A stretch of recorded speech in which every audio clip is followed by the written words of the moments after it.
My name is Ricky Perez. I'm from Arroyo High School.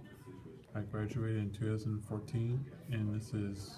Victor Flint. I go to Bishop O'Dowd High School. I'm graduating in 2016, and I'm from Oakland, California. Okay, my first question is, how do you feel about police brutality? I think police brutality is a really bad thing in America right now, and it's a really bad problem that we should really try and have a solution for very soon, because it's really dominant in today's society, and it's steadily increasing. So we need to do what we can to decrease this problem.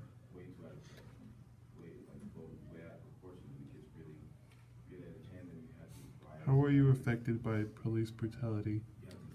Well, it's just I'm really affected by police brutality in the sense that I see a lot of other people suffer, and it just makes me feel really bad about just all these situations that you hear about on the news every day. And so it just brings a lot of negativity to the world when we need positive things. So by finding a solution, I feel like a lot of different problems could be solved, because there's more positivity in your country. It leads to more success.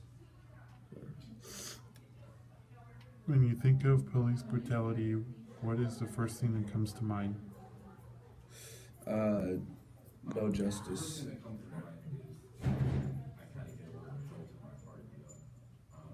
What would you like to say to the families of people who are victims of police brutality?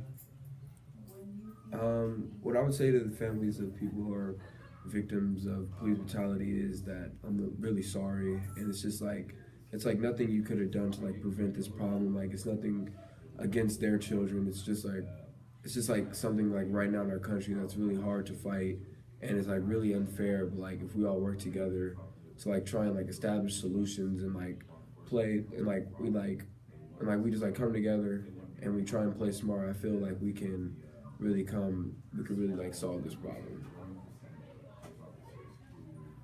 Why do you think police brutality happens? Can you repeat the question? Why do you think police brutality happens?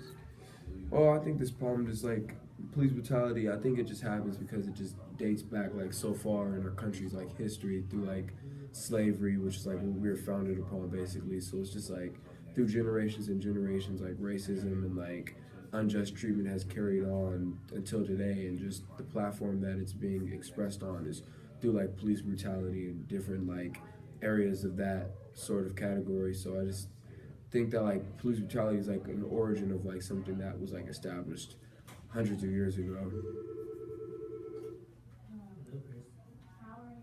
Where does the responsibility of police brutality lie? Well, I think that the responsibility of police brutality lies obviously on the police, because they're the ones just starting up. They're the ones implementing that brutality against people, and not having real reasons behind why they're doing it.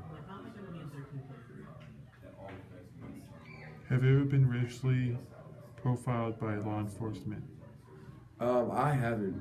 I have not been racially profiled by law enforcement, but I've been in situations where I have been racially profiled by different people, and I know a couple of my friends and family members have been by any sort of law enforcement.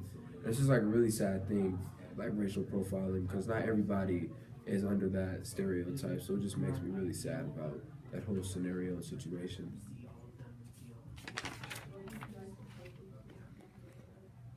If you were arrested, what are your rights? Well, if I was arrested, I believe I would just have all the rights that are guaranteed to every single American. I'm not sure what all the rights are, but I feel that I'd be entitled to every single one of them, and nothing should change if I were to ever get arrested. Do you believe police brutality has something to do with racism? Oh yes, I think police brutality has a lot to do with racism, just because racism has been alive in our country for basically since its origin, and that's just you could say that it's a part of our country. And so I think police brutality starts with racial profiling, and your perception on different races, and how you treat different races is what goes into police brutality. Well, thank you for your time. Thank you.